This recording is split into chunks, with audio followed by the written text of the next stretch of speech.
Bom dia, meus amados irmãos, graça e paz da parte do nosso Senhor Jesus Cristo. Estamos aqui alegres e felizes por mais uma escola bíblica, discipuladora. Hoje, num formato especial, a gente vai estar gravando essa escola bíblica especialmente para você. Nós não teremos ela de forma ao vivo, a live no nosso canal do YouTube, mas estará gravada lá para você especial, para que você possa estudar em outro horário. Domingo, muitos filhos estarão com suas mães, curtindo aí o Dia das Mães. Que Deus abençoe todas as nossas mães da Igreja Batista Alvorada, de todas as mães de todo o nosso estado, da nossa cidade. Que Deus abençoe todas essas mães maravilhosas. Quero saudar todos os nossos irmãos, todos os nossos amigos que se inscreveram no nosso canal, têm curtido aí as nossas publicações, as nossas devocionais, também os nossos amigos e nossos seguidores aí, tanto do Instagram como do Facebook também. Que Deus abençoe grandemente a sua vida. E peço a você que ainda não se inscreveu no nosso canal no YouTube, que se inscreva no nosso canal, dê um like aí, coloca assim lá o sininho lá, para que você receba as notificações de todas as postagens do nosso canal do YouTube. E nós vamos orar agora, nesse momento, iniciando nossa escola bíblica, que o Senhor Deus venha abençoar grandemente nossas vidas através desse ensino da palavra do Senhor. Pai querido, Pai amado, louvado seja o teu santo nome. Deus, na tua presença, Jesus, nós te agradecemos, Senhor Deus, por esse dia tão especial. Te louvamos, Deus, pela vida, Deus, pelo dom da vida, pela saúde. Que o Senhor Deus venha ser com o nosso país, ó Pai, diante de tanta dessa pandemia. Ó Deus, que o Senhor venha ser, ó Deus, com a nossa população, que nós venhamos nos libertar, nos livrar de tão grande enfermidade que tem assolado o Brasil e o mundo, ó Pai. Ó Deus Todo-Poderoso, abençoe todas as mães desse país. Deus, toma de conta, ó Pai, das nossas vidas. Fica com o estudo logo mais, ó Pai, estudo, Deus, de Apocalipse, com o nosso professor irmão Israel, com os comentários, ó Deus. Fique também, ó Deus, com tudo aquilo que a palavra tem para as nossas vidas, Deus, que possamos extrair o máximo dela de ensinamentos para a nossa fé cristã. Obrigado por tudo, Pai. Essa oração em nome do Senhor Jesus. Amém. E glória a Deus. É com você, Amém, irmão Israel. Graças a Deus. Vamos ser gratos a Deus mais uma vez, Estamos aqui. Deus tem sido bom para conosco. Somos gratos por tudo. O Senhor tem abençoado esse trabalho. Muitas pessoas têm assistido, graças a Deus. E estamos à disposição dos irmãos para tirar qualquer dúvida, Vocês podem se comunicar conosco através dos nossos contatos aí, ou pelo próprio chat do vídeo, dos comentários, e a gente vai respondendo na medida do possível, o que nós pudermos responder, Deus não dá tudo a uma só pessoa, e nem dá tudo de uma vez, Então, de acordo com a medida que o Senhor nos dá, nós temos procurado também distribuir com os irmãos, Então, seguindo a sequência do nosso estudo, Estudos no livro de Apocalipse, estamos no capítulo 3 hoje. Capítulo 3, versículos do 7 ao 13, que é a carta à igreja de Filadélfia. Vocês vão ver uma diferença enorme, de Filadélfia para as demais, Esmirna e Filadélfia se destacam entre as 7 igrejas da Ásia, como igrejas que só recebem elogios e promessas, e exemplos de igrejas vivas, e saudáveis.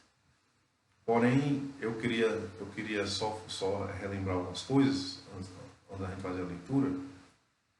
Eu vou fazer a leitura primeiro, depois a gente começa na introdução, Vamos lá. Capítulo 3, versículos 7 em diante. Diz assim: Ao anjo da igreja que está em Filadélfia escreve: Isto diz o que é santo, o que é verdadeiro, o que tem a chave de Davi, o que abre e ninguém fecha, e fecha e ninguém abre.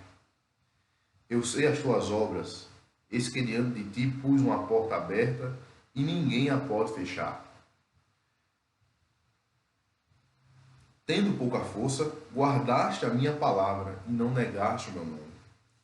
Eis que eu farei aos da sinagoga de Satanás, os que se dizem judeus e não são, mas mentem. Eis que eu farei que venham e adorem prostrados a teus pés e saibam que eu te amo. Como guardaste a palavra da minha paciência, também eu te guardarei da hora da tentação que há de vir sobre todo o mundo, para tentar os que habitam na terra. Eis que venho sem demora, guarda o que tens, para que ninguém tome a tua coroa. Ao que vencer, eu farei coluna do templo do meu Deus, e dele nunca sairá.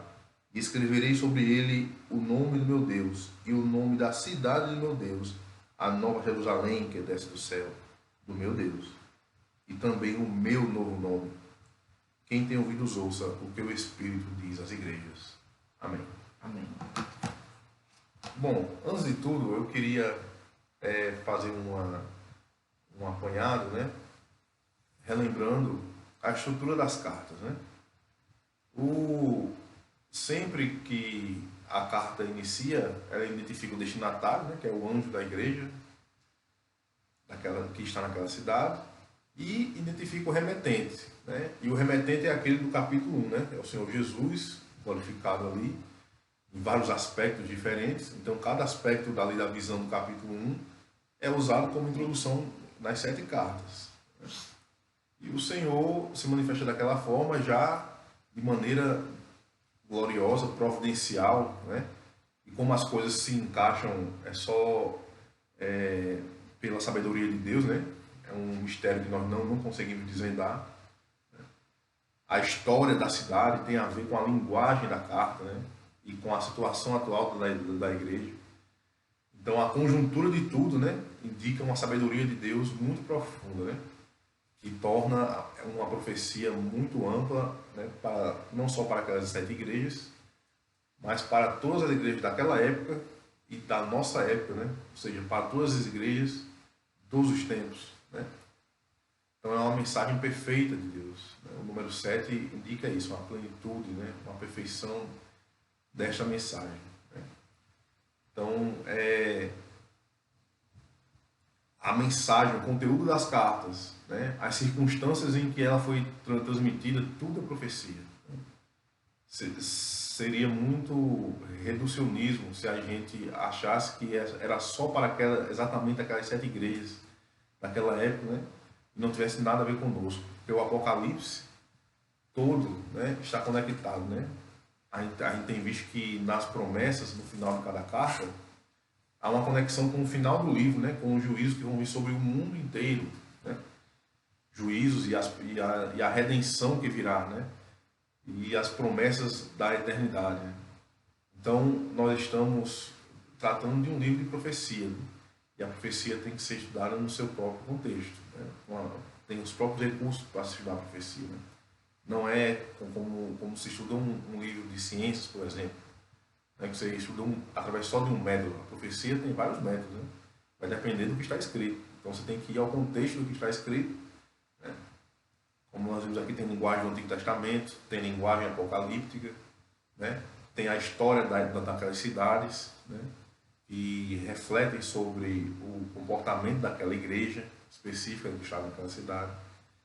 E no vídeo passado, estou dizendo isso porque acho que foi em um dos vídeos passados, eu disse que o nome da cidade não tinha nada a ver, mas eu estou começando a rever isso. Eu acho que até o nome das cidades foi uma providência divina para que a mensagem saísse de maneira perfeita. Né? Por exemplo, Filadélfia, que nós vamos estudar hoje, significa amor fraternal, né? Ou aquele que ama o seu irmão. E esse nome é interessante porque foi dado em homenagem a um rei chamado Átalo II, né? Em que ele era rei de Pérgamo, né? Por volta dos 650 a.C., né? Mais ou menos. E ele recebeu esse apelido, Filadelfo, né? Em homenagem dada por seu irmão, que era o Eumênides, né? Que também foi rei de Pérgamo depois dele. E ele nomeou o irmão antecessor dele de Filadélfo, né? como uma homenagem, né? Então a cidade de Filadélfia foi uma homenagem, aí recebeu esse nome em homenagem a este rei. Porém, no ano, mais ou menos no ano 17 depois de Cristo, o mesmo terremoto que a gente falou de Sardes, né, que atingiu a cidade de Sardes, também atingiu a região ali de Filadélfia. E para se recuperar economicamente, recebeu ajuda, né, de Roma, por exemplo, do Tibério César. E em homenagem ao Tibério, eles tentaram mudar o nome para Neo Cesareia, ou Nova Cesareia, né? Porém, o nome não vingou. O nome não vingou e voltou a ser Filadélfia, né? Acho que as pessoas não se acostumaram, não sei. Culturalmente, a homenagem não prevaleceu, né? Ao imperador, e acabou ficando Filadélfia mesmo. Né? E até os tempos da carta do Apocalipse. Né? Aí eu estava vendo esses fatos históricos e analisando, mas eu acho que até os nomes são providência divina ali, né? Nessas 7 cartas. Né? Mas depois, ao final das 7 cartas, depois que a gente trabalha a Laodiceia, a gente faz um apanhado geral e compara as 7 igrejas de forma rápida, né? O nome, o conteúdo das cartas, as ameaças, os elogios, as promessas. Né? Para a gente ver um apanhado geral de que mensagem foi essa, né? A mensagem de forma completa. Mas vamos lá. Ainda em Filadélfia, ela era mais ou menos 50 quilômetros de distância de Sardes, né? E era uma região próximo a vulcões, né? A atividade vulcânica. Então, uma das desvantagens era que havia muitos terremotos. Né? Porém, uma das vantagens é que o solo era rico para a agricultura. Né? Filadélfia era uma região, Filadélfia e seus arredores, uma região próspera na agricultura, né? Principalmente o cultivo de uvas. Né? E então, o deus padroeiro, né? Digamos assim, usando a linguagem de hoje, o padroeiro daquela cidade seria Dionísio, deus grego do vinho, né? E das bebidas fortes. Né? Então, quando Jesus inicia a sua fala a Filadélfia, né? Ele começa da mesma forma das outras cartas, se dirigindo ao anjo da igreja, que é o líder. A gente já viu que é o líder da igreja, né? Uma pessoa. E essas pessoas não estavam lá por acaso, né? Também foram providências divinas. Eram 7 estrelas na mão do Messias, né? Do Cristo glorificado, né? Eram 7 estrelas que são os 7 anjos das 7 igrejas. Né? Então eles estavam ali mandados por Cristo. Então foram chamados por Cristo para desenvolver aquele trabalho. A anjo da igreja que está em Filadélfia, versículo 7, escreve: Isto diz o que é santo, o que é verdadeiro, o que tem a chave de Davi, o que abre e ninguém fecha, e fecha e ninguém abre. Né? Essa expressão santo e verdadeiro, ela reaparece em Apocalipse capítulo 6, né? Quando os mártires, né, estão clamando a Deus que está no trono e o chamam de santo e verdadeiro, para que ele julgue a causa dos mártires, né, que estavam ali, que tinham sido mortos por amor à palavra. Né? A gente vai ver isso mais na frente, vamos trabalhar isso no capítulo 6. E essa expressão santo e verdadeiro se refere à realeza. Né? Na visão do capítulo 1, você não vê na visão o João se referindo ao Messias como um rei, né? Mas vê no prólogo, né? Ele é o soberano dos reis da terra. Né? Aquele que nos remiu dos nossos pecados. Né? Então, no prólogo está uma referência à soberania de Cristo, né? Como o rei dos reis. Né? E porém, a palavra santo, né? Nós sabemos que significa separado, né? Que não está contaminado. Né? A palavra santo, ela se refere ao Senhor no trono, né? E a santidade de Deus não é só um esvaziamento do pecado, não é só a ausência de pecado ali, né? Mas é que ele é todo santo, ou seja, ele é todo virtude, né? Quando a gente passa pelo processo da santificação, né? Os seres humanos, uma vez que se encontram com Cristo, né? Que tem um encontro com Cristo, e sejam salvos, eles passam pelo processo de santificação, né? Que não é só se esvaziar do pecado, é se encher das coisas de Deus, né? Das virtudes divinas, daquilo que Ele nos comunica, né? O amor, né? A pureza, a honestidade, né? A gratidão e tantas outras coisas, e tantas outras virtudes bíblicas, né? A palavra verdadeiro no grego significa único, único do tipo, né? E a palavra verdadeiro no hebraico significa fiel, né? Aquele que é sempre fiel, né? Que não muda. Então, o Novo Testamento foi escrito em grego.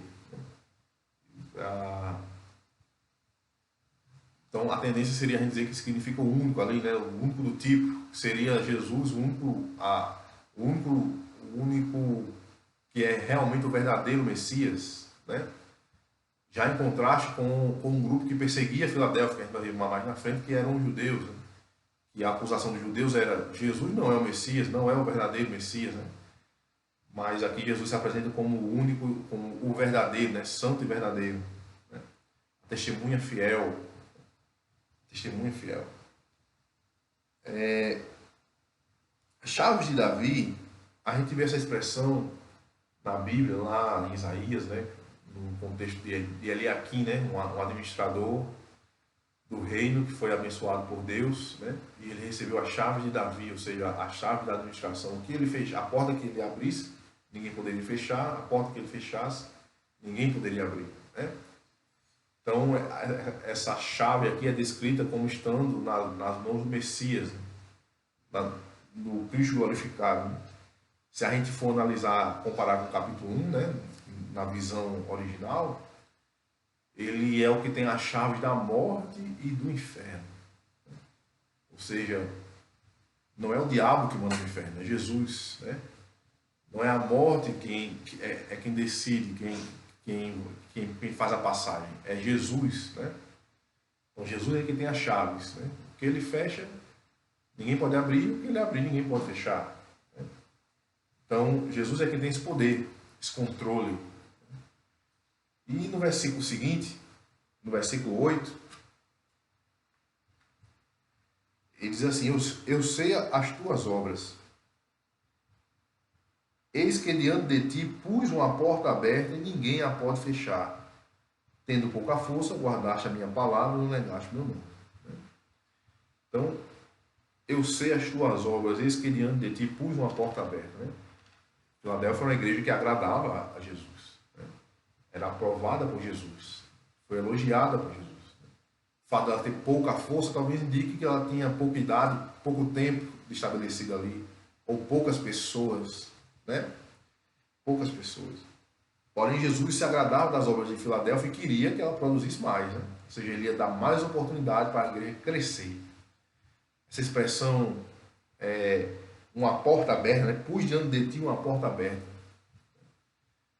Se a gente comparar com o Novo Testamento, ali nas cartas de Paulo fala sobre isso, fala essa expressão umas 2 vezes, né?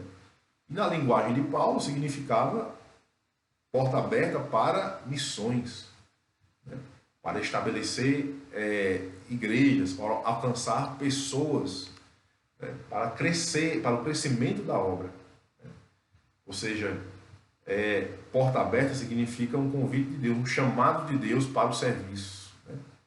Para o serviço, e no contexto de Paulo era serviço missionário, né? Provavelmente era o mesmo contexto aqui de Filadélfia, né? Era uma igreja missionária. Eu nunca me esqueço de uma comparação, um certo pregador fez uma vez, não lembro o nome. Inclusive até meu pai gostava muito, né, de falar sobre isso, que nas cidades do Apocalipse, né, provavelmente cada cidade tinha praça, né? Tinha aquele centro onde você conseguia identificar as características daquela cidade, daquelas pessoas que moravam ali, o vai e vem daquelas pessoas. Então, provavelmente na praça de Filadélfia tinha crente pregando, tinha crente evangelizando, né? Tinha a igreja fazendo missões na praça de Filadélfia. Nas outras praças tinha crente brigando, que era em Éfeso, né? Porque tinha perdido o amor, né?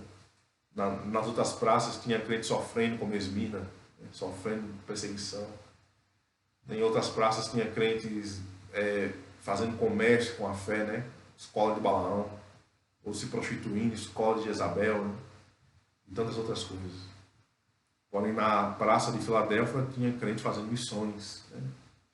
Não eram inertes, não dormiam, né, espiritualmente, mas era uma igreja viva e sadia, né?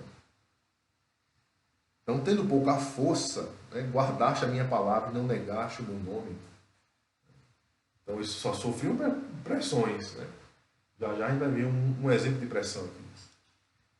Diga para falar. Interessante que, vendo essa questão da força, né? Não é interessante que não é o tamanho e nem a força que define a igreja e o seu ministério. E nesse momento em que estamos vivendo, trazendo, a gente sempre busca trazer os ensinos para a nossa realidade, para que a gente possa ter lições importantes, né? E o Apocalipse tem trazido isso muito para nós. O irmão Israel acabou de falar sobre isso, né? Os nomes das igrejas, parece que tudo está, né, se encaixa perfeitamente, né? E não é o tamanho das nossas igrejas e nem a sua força que determina o ministério, dizer que ela é uma igreja aprovada na fé diante de Jesus. A gente vai ver que os conceitos de Jesus para uma igreja sadia, uma igreja imaculada, uma igreja que alegra o coração dele, tem outro perfil. É uma igreja que mantém a sua fé apesar de qualquer circunstância. Mantém a sua postura. Jesus, ele vai ver a igreja aprovada, uma igreja que mantém a sua postura de fé diante de qualquer situação. Então, trazendo para os nossos dias hoje, né, irmãos, a gente tem que ver que apesar do momento de tribulação, né, que o mundo, que o nosso país, nosso estado vive, nossas igrejas precisam se manter firmes na fé, que é o desejo de Jesus.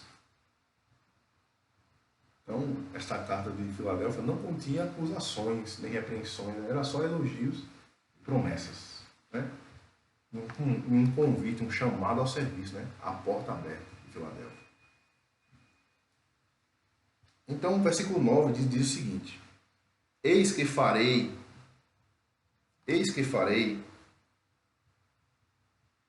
aos da sinagoga de Satanás, aos que se dizem judeus e não são, mas mentem, eis que eu farei que venham e adorem prostrados a teus pés, e saibam que eu te amo. Em outras versões diz, eis que eu farei que alguns da sinagoga de Satanás, né? Não todos, mas alguns, mas aqui diz, nessa versão diz a sinagoga inteira, né? Se refere a todos. Eu sei, se dizem judeus e não são, mas mentem, né? Mais uma vez, nós vemos aqui os judeus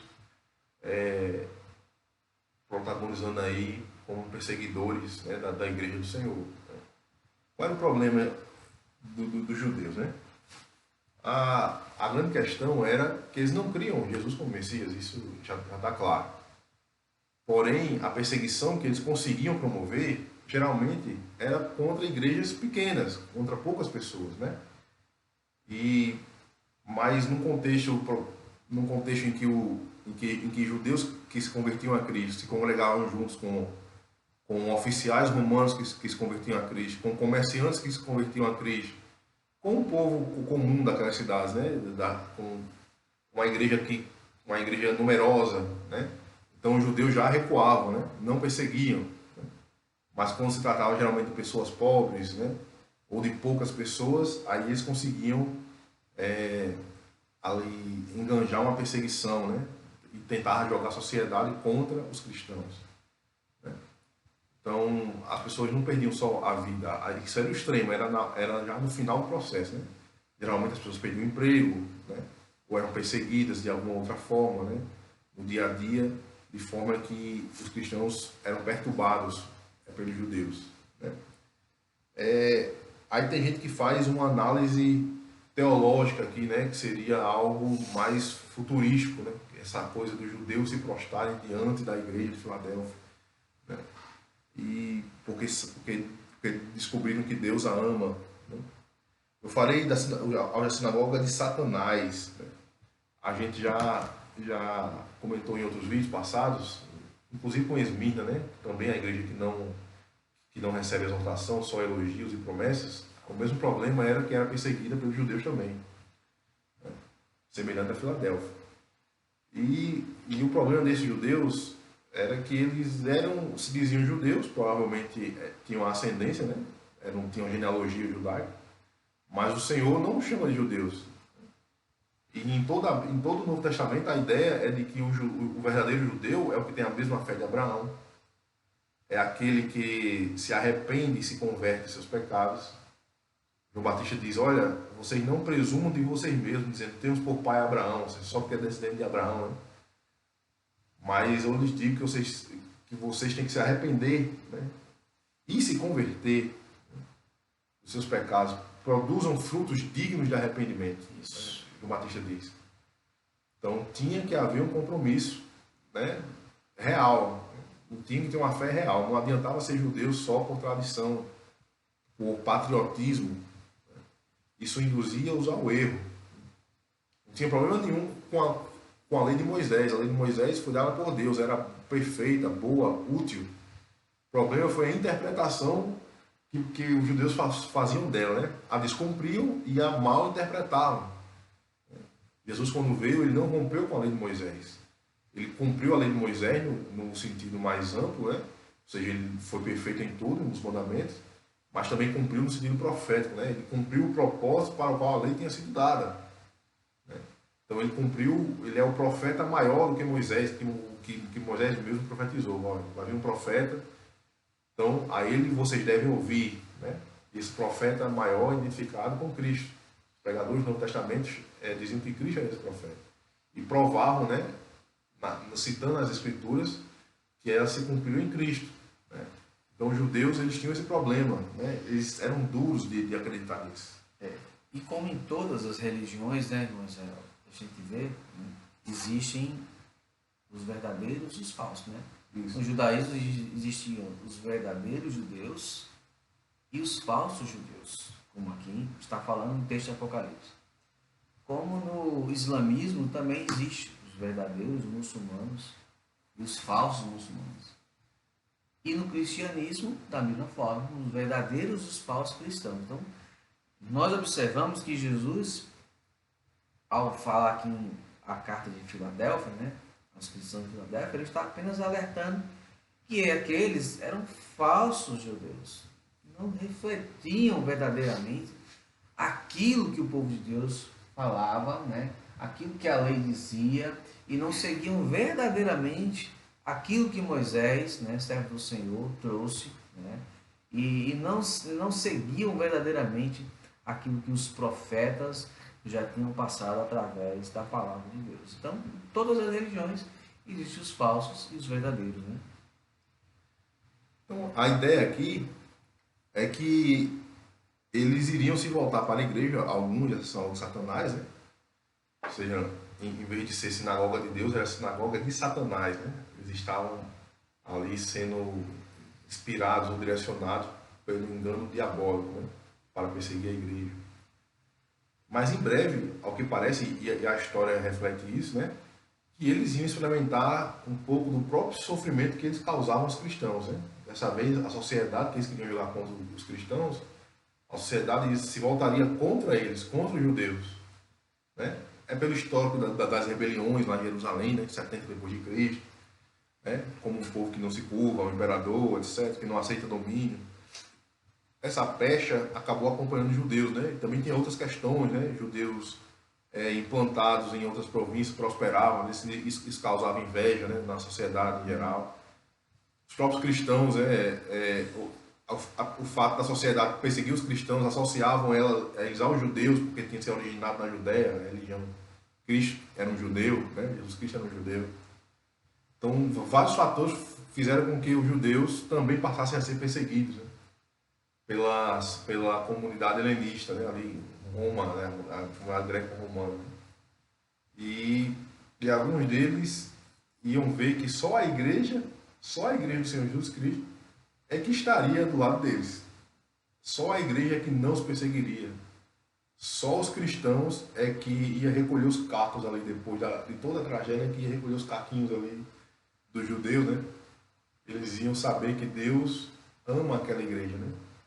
Iam receber um testemunho, né, da parte da igreja naquele sentido.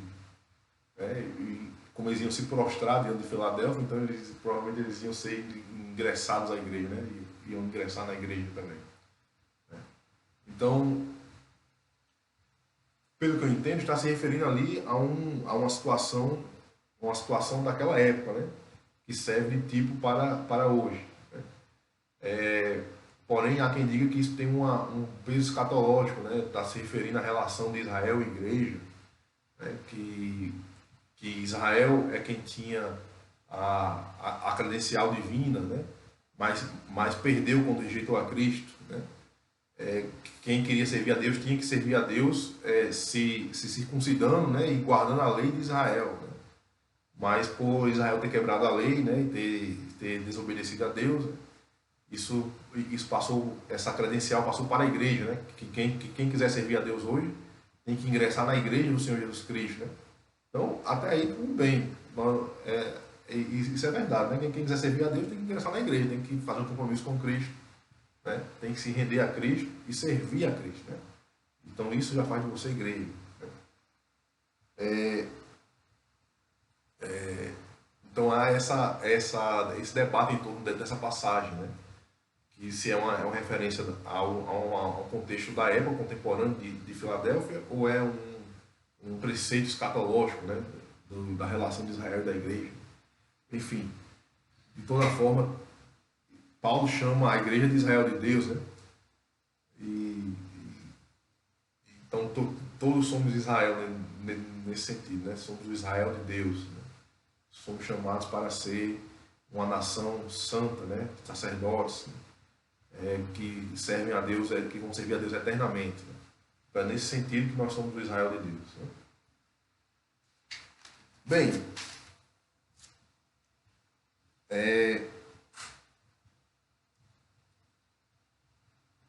versículo 10. Como guardaste a palavra da minha paciência, também eu te guardarei da hora da tentação que há de vir sobre todo o mundo, para tentar os que habitam na terra. Versículo 11. Eis que venho sem demora, guarda o que tens, para que ninguém tome a tua coroa. Né? Ao que parece aqui, no versículo 10, já começa aquela promessa escatológica, né? Que liga a carta ao final do livro, aos eventos que ocorrem no final do livro. Né?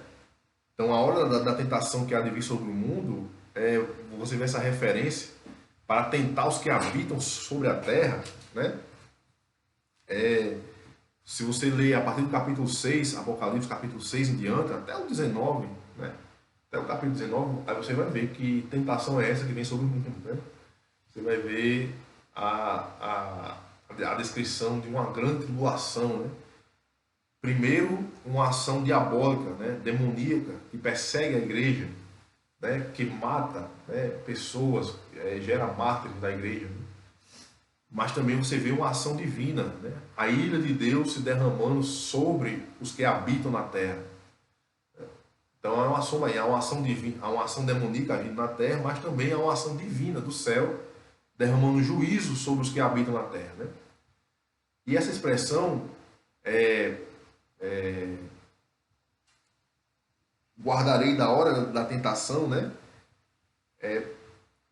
Parece excluir aquelas pessoas que são seladas por Deus, né? As pessoas que servem a Deus, né?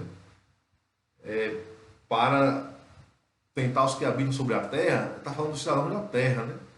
Mas aqueles que servem a Deus são cidadãos da Nova Jerusalém, de uma nova nação, né? Do reino de Deus. Né? Então eles não seriam selados para não sofrer os juízos divinos. Né? A parte da perseguição diabólica eles sofrem, mas a parte do juízo divino não. Né? Eles são poupados do juízo divino. Há estudiosos, né, que dizem, né, que essa passagem aí vai se referir, né, e defender aqueles que defendem, irmãos, a gente mais na frente vai estar aí explicando aí, quando chegar nessa parte, né, da questão do pré-milenismo, amilenismo, pós-milenismo, né, Isso. aqueles que defendem. Então, aqueles que defendem que a igreja não passará, né, pela grande tribulação, diz que essa passagem se refere a isso, né, já está adiantando mais na frente aquilo que vai ser explicado, né, aqui em Apocalipse. Mas, historicamente, a gente não pode provar isso nesse sentido, né? Mas que é mais importante aqui nesse texto, né, é que o Apocalipse ele tem mistérios que ele tanto está falando uma questão, né, daquele tempo que Filadélfia estava vivendo, né, como também poderia estar falando algo futurista, né? Como o Israel explicou aí, como algo lá na frente, como algo que poderia estar acontecendo, né? E aí a gente vai estar trazendo as correntes aí você vai se encaixar dentro da corrente que você entende, vai entender que melhor, né, se encaixa com aquilo que você entende da palavra de Deus, né? Mas aqui muitos já vão defender, né, esse texto que a igreja não passará pela grande tribulação, mas historicamente não, o texto não prova que ele realmente está falando disso, né, ou se de uma provação que a igreja de Filadélfia poderia passar, né, naquele tempo, né, que seria bastante provável também que acontecesse também diante do mundo em que a gente está tratando aqui, né? A gente sabe que nós sabemos que a Bíblia não foi escrita para nós, né? Inicialmente, né? Nós não somos os destinatários originais, né? Nós não somos. Apesar que nós entendemos que a palavra de Deus, né, que se renova a cada manhã, ela tem uma palavra profética para um tempo, né? Profética para um tempo que nem ela mesma, que nem os seus destinatários originais entendiam que tempo era esse, né? Mas como era Jesus que estava falando de forma profética ao apóstolo João, né? Então ele somente repassou aquilo que para a igreja, mas que provavelmente há muitos estudiosos daquela época que leram, né, já disseram assim, algo à frente, é algo para agora, não, aconteceu. Então, são situações que assim nós apresentamos, mas mais na frente a gente vai ver as correntes e você vai se encaixar bem direitinho. A gente vai explicar uma por uma o que cada uma defende, né, o que cada uma crê, né, e aí você vai se encaixar em uma delas, né, irmão? Até a própria expressão que está no versículo diz assim, da hora da tentação, né? Essa expressão da hora, aí é o centro do que muita gente debate em torno dessa expressão, né? Da hora da tentação, ou seja, estava na tentação, foi tirado do meio da tentação, foi tirado antes do começo da tentação, ou foi tirado lá, passou por toda a tentação e foi tirado lá no final, né? Antes de um juízo mais obliterador, né? Que destrói tudo, né? Então, essa expressão do Salmo passado vai ser no começo, no meio ou no final, né? Mas a expressão existe, né? Ela se repete no capítulo 7, por exemplo, né? Somos guardados da hora da tentação, né? Então, de que forma vai ser esse livramento, né? Jesus é Salvador, né? Jesus sabe a hora certa de aparecer, né? Então esteja preparado, né? Se ele não vier no começo, esteja preparado para ele vir no meio, se ele não vier no meio, esteja preparado para ele vir no final, né? É verdade. De todas as formas. De todas as formas, esteja pronto. Esteja pronto, Então, esse que vem você demora. Diferente das outras igrejas, não é uma ameaça, é uma promessa, é um estímulo, né? Ele está dizendo, Filadélfia, aguenta, Filadélfia. Esse que vem você demora, né? Para as outras era um juiz, né? Olha, contra ti virei, né? Logo em breve. Mas para Filadélfia a promessa era de livramento, né? Era um estímulo, a volta de Jesus era algo a ser comemorado, né? Eis que venho sem demora, guarda o que tens para que ninguém tome a tua coroa. Novamente a linguagem dos jogos esportivos, né? Para que você não perca a corrida, né? Corra de maneira a ultrapassar a linha de chegada, né? Para que você receba o prêmio. Porque apesar, Moisés, interessante essa parte aí, você leu. Guarde. Por mais que Filadélfia não tivesse nenhum momento que Jesus critica, nenhuma crítica, né? Aqui, nesse texto, mas Jesus está sempre recomendando, ó, guarda. Guarda o quê? Guarda a sua fé. Né? Guarda o que você tem de melhor. Continue praticando aquilo que está dando certo, né? Continue firme nisso, né? O apóstolo Paulo vai dizer, portanto, meus amados irmãos, sede firmes e constantes, sempre abundantes na obra do Senhor. Ou seja, naquilo que está bom, continue. E naquilo que pode fraquejar, guarde. Né? Guarde. Guarde a sua fé. Né? Guarde sua vida. Guarde, porque tem algo melhor preparado para você. Né? É isso que o texto está dizendo. Retenha. Né? Muito bem. Pode seguir, meu Deus. E o versículo 12 diz o seguinte: que ao que vencer, né, o farei coluna no templo do meu Deus, em outras versões de santuário do meu Deus, e dele nunca sairá. Escreverei sobre ele o meu nome, escreverei sobre ele o nome do meu Deus e o nome da cidade do meu Deus, a nova Jerusalém que desce do céu, do meu Deus, e também o meu novo nome. Olha aí. Coluna no santuário de Deus, né? Vai ser estabelecido no santuário de Deus. Né? Tem gente que pensa que o céu é lugar de rede, né? E água de coco, né? Se pendurar numa rede, ficar na água de coco, mas o céu é lugar de serviço. O céu é lugar de adoração, né? É no céu que nós vamos ter, de uma vez por todas, revelada qual o propósito para o qual nós somos criados, né? Como diz João, o mesmo João, né? Ele diz em outra parte, né? Nas epístolas, ele diz o seguinte: o que havemos de ser ainda não nos foi revelado, né? Ou seja, Deus não nos criou para um propósito, né? Isso aqui, este mundo que nós vivemos, é só uma provação, né? Importa que por muitas provações a gente entre no reino de Deus, o apóstolo Paulo diz, né? Então nós temos essa expectativa, né? No céu, no reino de Deus, nós desenvolveremos um ministério. Né?